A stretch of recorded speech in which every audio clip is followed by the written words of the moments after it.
Hello friends, इसके पहले आप लोगों ने एक बहुपद में दूसरे बहुपद से किस प्रकार भाग दिया जाता है इस बारे में पढ़ा। इस वीडियो में हम लोग एक बहुपद में दूसरे बहुपद से भाग देने की दूसरी विधि पढ़ेंगे।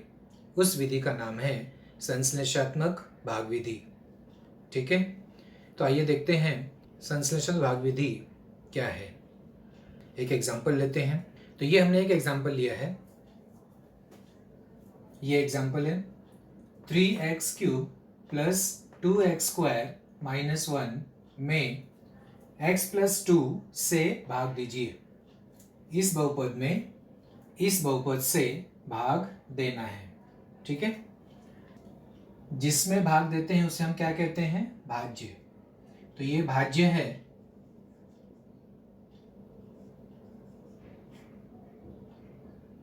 भाज्य ये है 3x³ प्लस 2x² माइनस 1।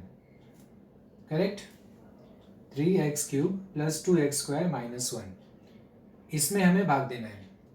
तो जो भाज्य होता है उसको हम पहले मानक स्वरूप में लिखते हैं।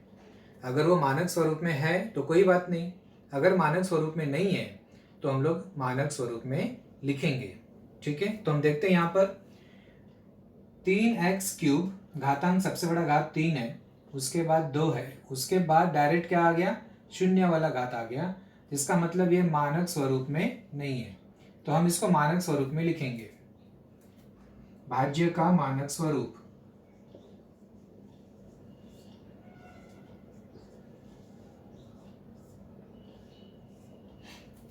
तो 3x³ प्लस 2x², 3 के बाद 2 आ गया घात 2 के बाद क्या आना चाहिए? 1 आना चाहिए। तो यहाँ पे 1 वाला घात नहीं दिया है, तो हम क्या करते हैं? 0 लगा के फिर x के घाते 1 और लास्ट में ये वाला अचर पद minus 1। 3x³ plus 2x² plus 0 into x minus 1, ये हो गया इसका मानक स्वरूप, भाज्य का मानक स्वरूप। मानक स्वरूप में लिखने के बाद इसी भाज्य को हम गुणांक स्वरूप में लिखेंगे। अब कौन से स्वरूप में लिखेंगे? गुणांक स्वरूप। ठीक है, तो इसके जो गुणांक होंगे वो हम यहाँ पे लिख देंगे। x³ का गुणांक क्या है? 3, x² का गुणांक क्या है? 2, x का गुणांक क्या है? 0 और इसका माइनस 1। ओके, तो ये हो गया गुणांक स्वरूप। अब जिससे भाग देना है यानी भाजक x प्लस 2, भाजक क्या है? x plus 2। ठीक है, तो इतना समझ में आया। तो जो भाज्य है पहले वो लिख दिया, उसका मानक स्वरूप लिखा, उसी का गुणांक स्वरूप लिखा और ये हमारा भाजक है। ठीक है, अब इसके बाद जो संश्लेषणात्मक भाग विधि है वो कैसे करते हैं उस पर ध्यान देते हैं। सबसे पहले हम लोग इस प्रकार एक खड़ी रेखा खींचेंगे और इस प्रकार एक आड़ी रेखा खींचेंगे। ठीक है, हमारा भाजक क्या है? x plus 2। ठीक है, तो प्लस 2 है तो उसका विपरीत क्या होगा? माइनस 2। बराबर, x प्लस 2 दिया है तो प्लस 2 का विपरीत क्या होगा?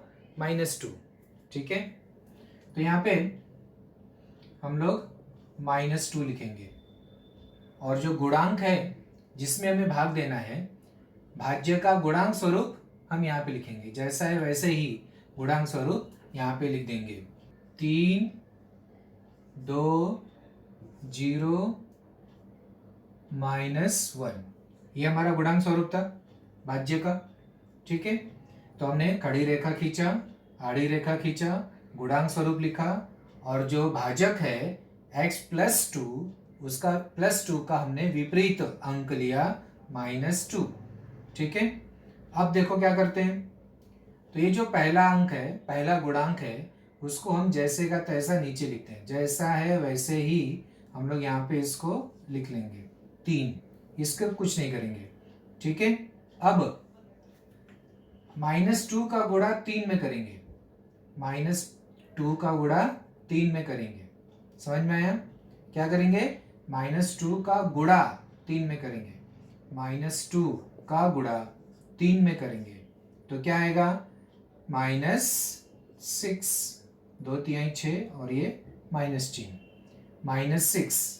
तो ये जो -2 और 3 का गुणा करके आएगा उसको हम यहाँ लिखेंगे इस लाइन के ऊपर और 2 के नीचे, यानी -6 कहाँ लिखेंगे? यहाँ आगे वाला जो अंक है उसके नीचे, बराबर।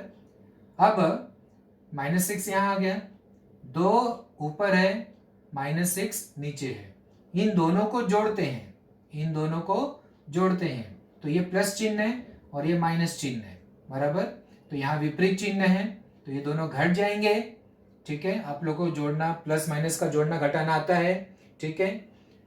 तो -6 और +2 ये दोनों क्या हो जाएंगे? यहाँ पे कितना आ जाएगा? 2 और -6, इन दोनों को अगर हम जोड़ेंगे तो आएगा -4। विपरीत चिन्ह है तो अंक जो है घट जाएगा और बड़े का, यहाँ पे बड़े अंक का क्या आएगा? चिन्ह आएगा। समझ में आया? तो 2 और -6 को जोड़ा तो हमें क्या प्राप्त हुआ? -4, ठीक है। अब फिर से यहाँ -4 आ गया, -2 का गुणा अब -4 में करेंगे, -2 का गुणा -4 में करेंगे तो माइनस का गुणा माइनस में करेंगे तो प्लस हो जाएगा और 2 चौक कितना आ जाएगा? 8, +8। तो ये जो +8 होगा उसको हम यहाँ लिखेंगे, -2 और -4 का गुणा किया तो 8 आया, ठीक है। आप ओके। अब ये 0 है और ये 8 है, दोनों को जोड़ेंगे, दोनों को जोड़ेंगे, 0 और 8 कितना होता है? 8, ठीक है। अब -2 का गुणा 8 में करेंगे, -2 का गुणा 8 में करेंगे, -2 का गुणा 8 में करेंगे तो 2 अट्ठे कितना होता है? 16 और ये माइनस का गुणा होगा तो -16, ठीक है। तो अब यहाँ -1 है और ये -16, दोनों का चिन्ह समान है तो अंक क्या हो जाएगा? जुड़ जाएगा और चिन्ह वही रहेगा, -17। यहाँ विपरीत चिन्ह था तो हमने घटा दिया और जो बड़ा अंक है उसका चिन्ह आ गया। यहाँ समान चिन्ह है तो जुड़ जाएगा और जो चिन्ह रहता है वही रहेगा। तो ये जो -17 है इसको हम बॉक्स में बंद कर देते हैं। -17 जो आता है लास्ट में उसी को हम कहते हैं शेषफल, उसी को हम क्या कहते हैं? शेषफल। समझ में आया? तो हमारा शेषफल कितना है भाग देने के बाद? -17। और यहाँ जो आता है ये वाला जो भाग है, ये वाला भाग, इसे कहते हैं भागफल।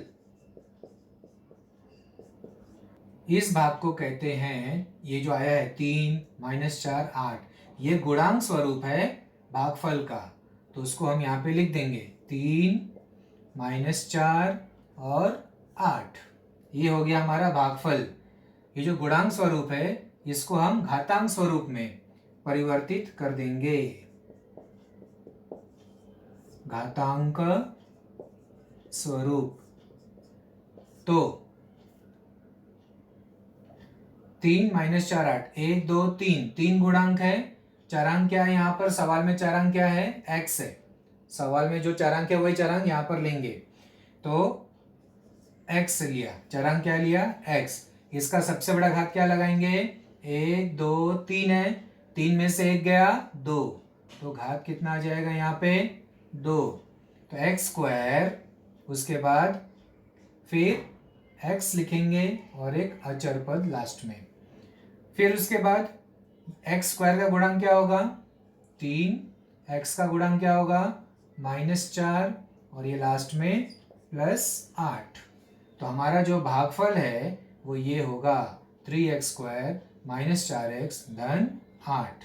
अब ये घातांक स्वरूप से गुणांक स्वरूप और गुणांक स्वरूप से घातांक स्वरूप कैसे लिखा जाता है ये हमने पिछले वीडियो में सीखा है। संश्लेषण भाग विधि का एक और उदाहरण लेते हैं। ये हमने दूसरा उदाहरण लिया है, y³ -216 divided by y minus 6। इस बहुपद से भाग देना है। ठीक है, तो यहाँ पे हमारा जो भाज्य है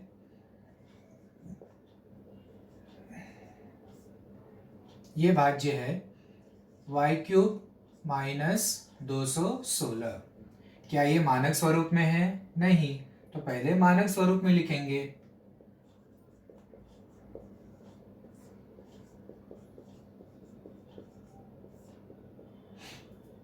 तो इसका जो मानक स्वरूप होगा y³, उसके बाद 2 का घात नहीं है तो 0 लगा के y², एक y का घात भी नहीं है यहाँ पे।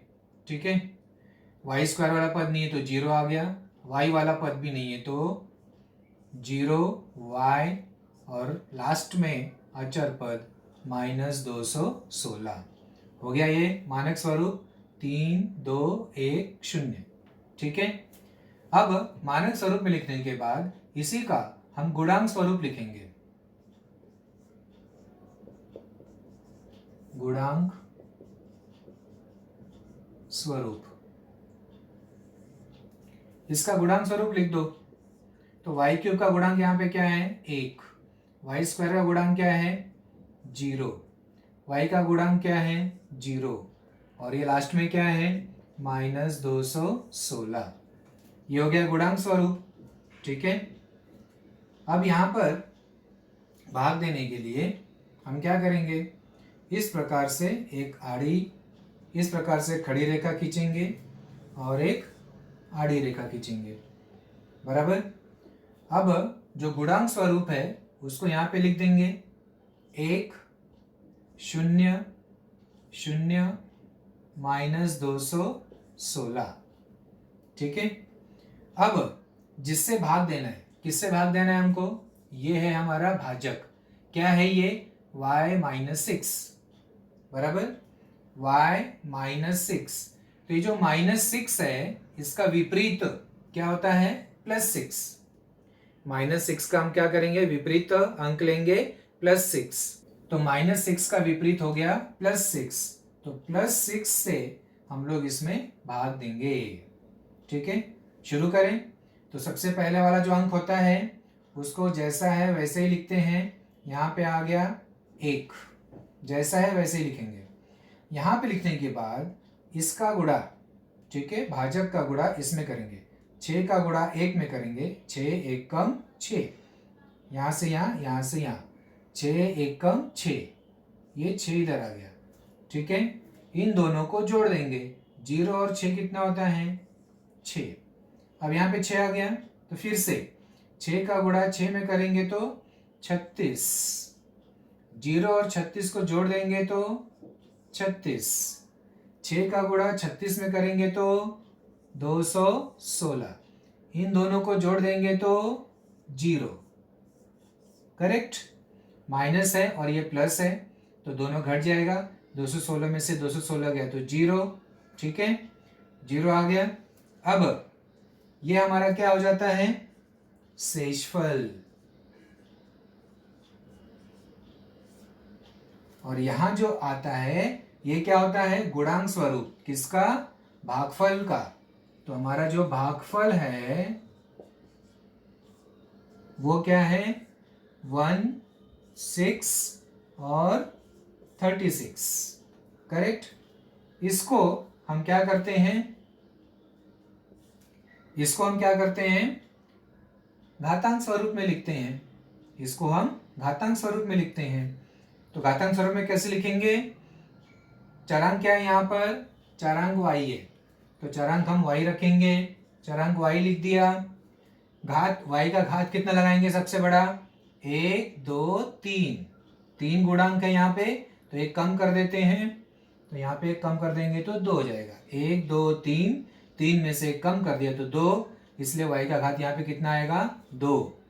इसका y² के बाद क्या आएगा? y, और फिर अचर पद। ठीक है, तो y² है पहले, तो पहले यहाँ पे 1 है, तो y² का गुणांक क्या हो जाएगा? 1। तो 1 यहाँ लिखने की जरूरत नहीं है। फिर दूसरा क्या है? +6, और लास्ट में क्या है? ये 36, +36। तो ये हो गया हमारा भागफल, ये शेषफल और ये भागफल। ठीक है, समझ में आ गया आपको संश्लेषणात्मक भाग विधि। ओके, इस तरीके से आप एक बहुपद में दूसरे बहुपद से भाग दे सकते हो संश्लेषणात्मक भाग विधि से। अब हम लोग सीखेंगे बहुपद का मान कैसे निकालते हैं। ठीक है, अगर कोई बहुपद दिया है तो उसका मान कैसे ज्ञात किया जाता है। जैसे ये एक बहुपद है p of x is equal to x plus 7, बराबर। यदि इस बहुपद में हम x का मान 2 रखेंगे तो क्या प्राप्त होगा हमें, p ऑफ 2। ठीक है, बराबर x की जगह पे क्या रखना है, 2, तो x की जगह पे 2 रख दिया तो p ऑफ 2 हो जाएगा, p ऑफ 2 बराबर x की जगह पे क्या रखना है, 2 प्लस 7। 2 प्लस 7 कितना होता है, 9। यानी मतलब इस बहुपद का मान x बराबर 2 लेने पर कितना हो गया, 9, p ऑफ 2 बराबर 9। इसे कहते हैं बहुपद का मान। ठीक है, जो उसमें चरांक दिया है उसका मान लेने पर फिर बहुपद का मान कितना आता है, उस मान को हम कहते हैं बहुपद का मान। तो ये उदाहरण लिया है हमने, x बराबर 2 हो तो p ऑफ x बराबर 2x square minus 3x plus 5 का मान ज्ञात कीजिए। ये बहुपद दिया है और x बराबर 2 रखने पर हमें इस बहुपद का मान ज्ञात करना है। तो जो बहुपद दिया है उसको लिख लो पहले, p ऑफ x बराबर 2x square minus 3x plus 5। ठीक है, इसलिए x बराबर 2 रखना है, x बराबर 2 लेने पर क्या हो जाएगा, p ऑफ 2 बराबर 2, यहाँ पे 2 है तो 2 लिख दिया, x की जगह पे कितना लिखना है, 2, तो x की जगह पे 2 और उसका स्क्वायर, 2 गुणे 2 स्क्वायर, 2 गुणे 2 स्क्वायर माइनस 3x यानी 3 इंटू 2 प्लस 5। ये स्टेप समझ में आया। जहां पे x है वहां पे क्या रखना है हमें, 2। ओके, और कुछ नहीं करना है। 2 गुणे x का वर्ग मतलब 2 का वर्ग माइनस 3 गुणे 2, x की जगह पे हमने 2 रख दिया तो ये प्राप्त हुआ, बराबर 2 गुणे 2 का वर्ग कितना होता है, 4 माइनस 3 दूनी 6 प्लस 5, 2 4 जा 8 माइनस 6 प्लस 1, ये माइनस 6 है ये प्लस 5 है, माइनस 6 प्लस 5 करेंगे तो माइनस 1, 8 माइनस 1 कितना हो गया, 7। तो क्या प्राप्त हो गया हमें, p ऑफ 2 बराबर 7, यानी p ऑफ 2 का मान कितना है, 7। इस बहुपद का मान x बराबर 2 लेने पे कितना आया, 7। ठीक है, समझ में, इस प्रकार से हम बहुपद का मान ज्ञात कर सकते हैं। तो ये दूसरा उदाहरण लिया है हमने, देखते हैं इसको कैसे हल करते हैं। p ऑफ y बराबर y square minus 3 root 2y plus 1 हो तो p ऑफ 3 रूट 2 बराबर कितना।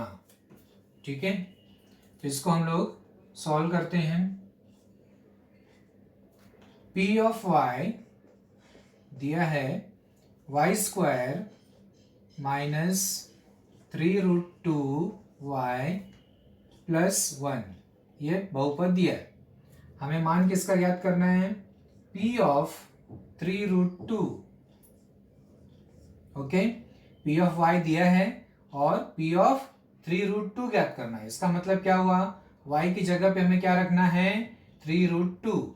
तो आइए रखते हैं यहाँ पर, तो y की जगह पे 3 रूट 2 और उसका घन माइनस 3 रूट 2 गुणे y माइनस 3 रूट 2 गुणे y माइनस 3 रूट 2 गुणे y, y की जगह पे 3√2 और ये +1 बराबर।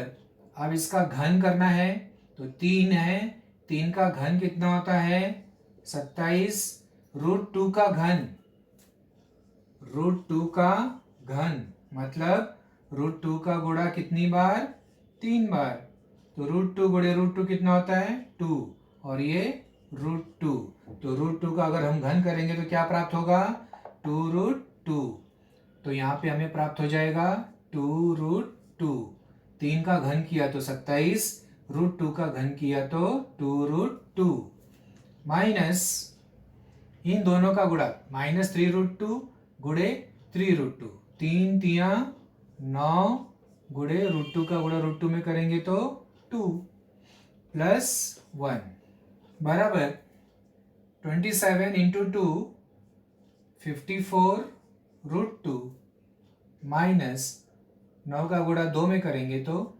18 +1 बराबर 54√2 माइनस 18 +1, -18 +1 कितना आएगा -17। ठीक है, तो ये हो गया हमारा आंसर, यानी P ऑफ 3√2 इसका मान कितना आया 54√2 -17। समझ में आया? इस प्रकार से इसको हम हल करेंगे।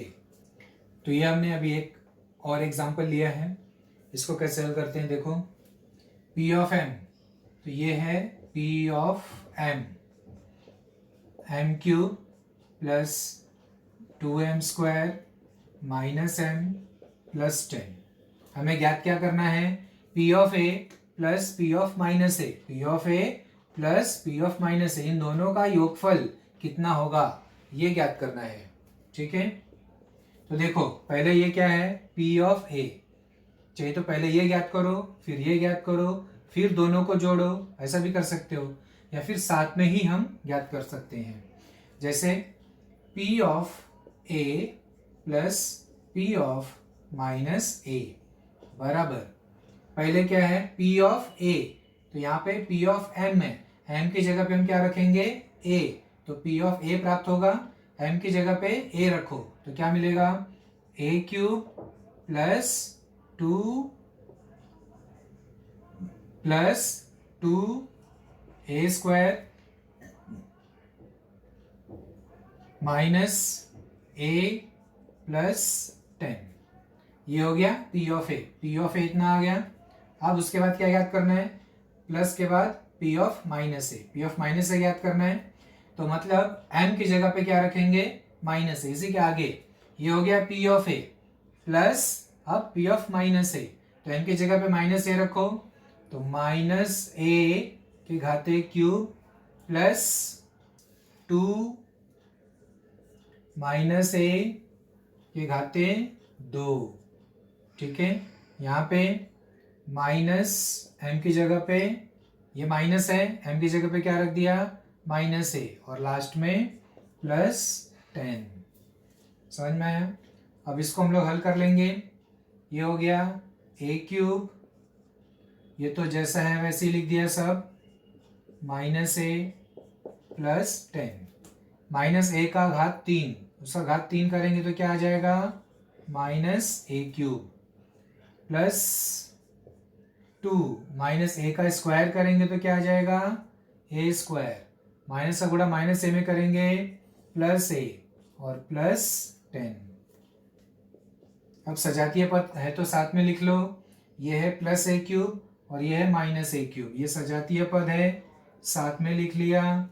यहाँ पे 2a² और ये भी 2a², ये माइनस a और ये प्लस a, ये प्लस 10 और ये प्लस 10, ये प्लस है ये माइनस है, ये कट गया 2a² और 2a²,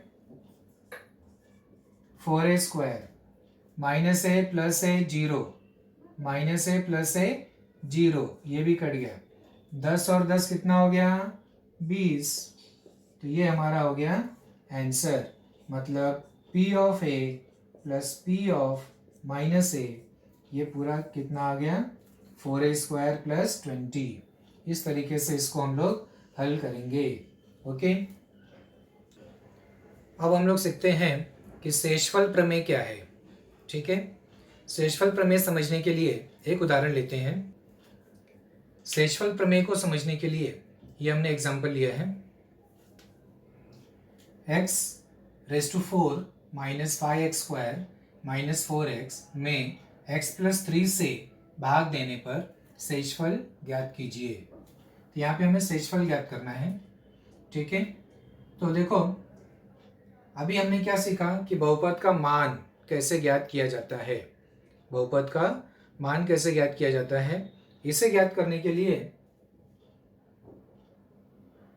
शेषफल प्रमेयानुसार हम यहाँ पे इस तरह लिखेंगे, शेषफल प्रमेयानुसार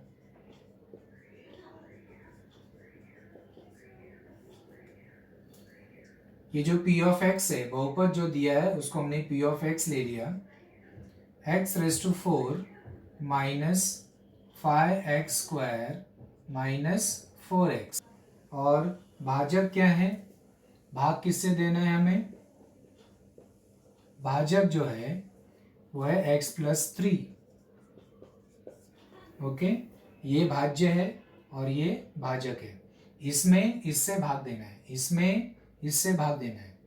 तो कैसे भाग दिया, p ऑफ यहाँ पे क्या है +3, तो x की जगह पे हम क्या रखेंगे, यहाँ x + 3 है तो +3 की जगह पे क्या रखेंगे, -3, तो p ऑफ -3, x की जगह पे -3, तो -3 के घाते 4 -5, x क्या है -3 के घाते 2 -4 गुणे -3, x की जगह पे हमने क्या रखा -3।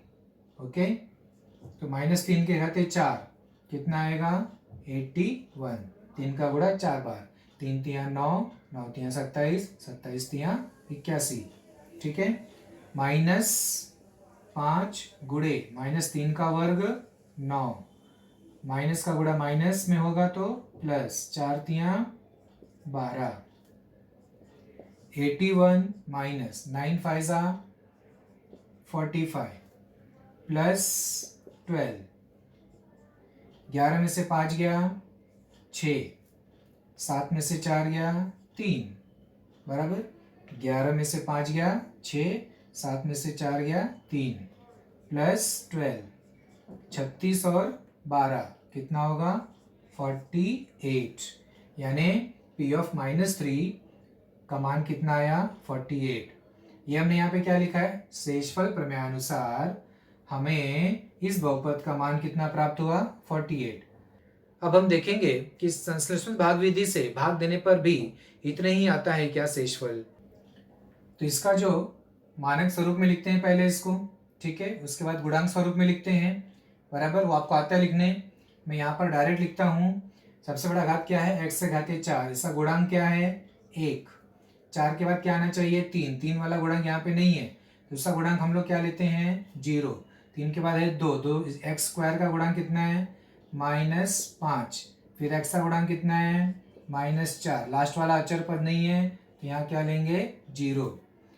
भाजक क्या है x + 3, +3 है तो हम यहाँ पे क्या लेते हैं उसका विपरीत अंक -3, पहला अंक वैसे लिखते हैं, -3 का गुणा 1 में करेंगे तो -3, 0 और -3 जोड़ेंगे तो -3, -3 का गुणा -3 में करेंगे तो 9, 9 और -5 कितना होता है 4, -3 का गुणा 4 में करेंगे तो -12, -12 -4 कितना होता है -16, -3 का गुणा -16 में करेंगे तो 48, 0 और 48 कितना होगा 48।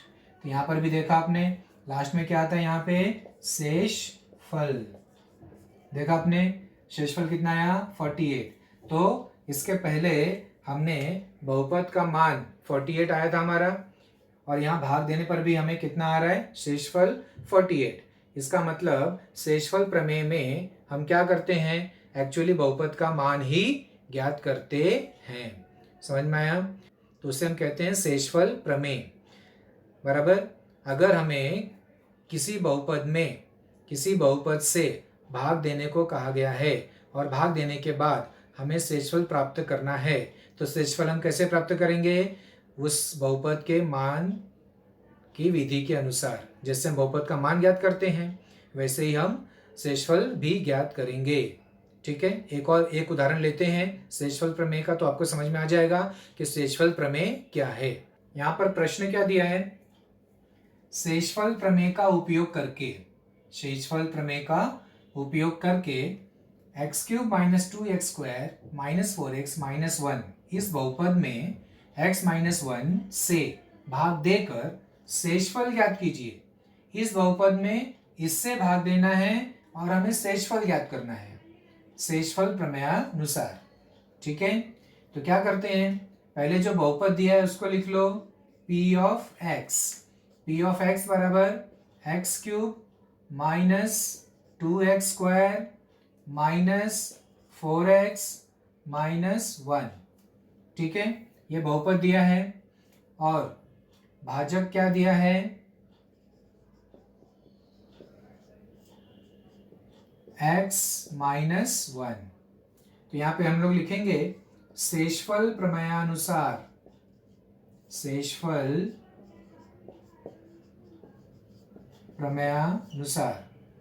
p ऑफ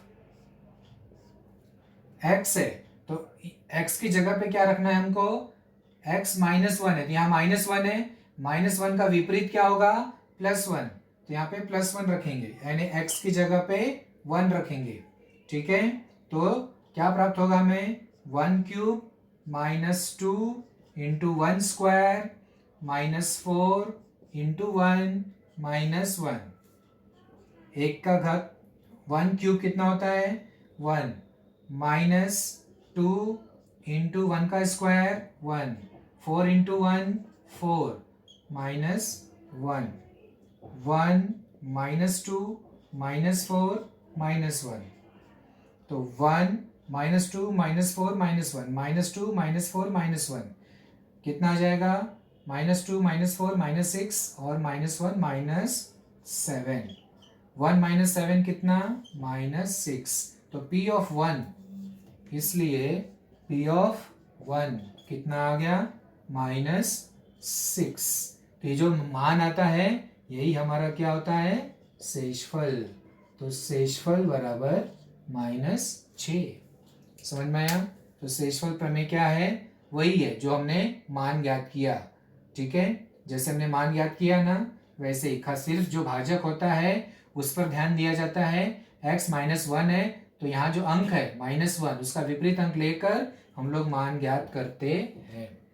यह है शेषफल प्रमेय। आज के लिए इतना काफी है। ओके बच्चों, थैंक यू।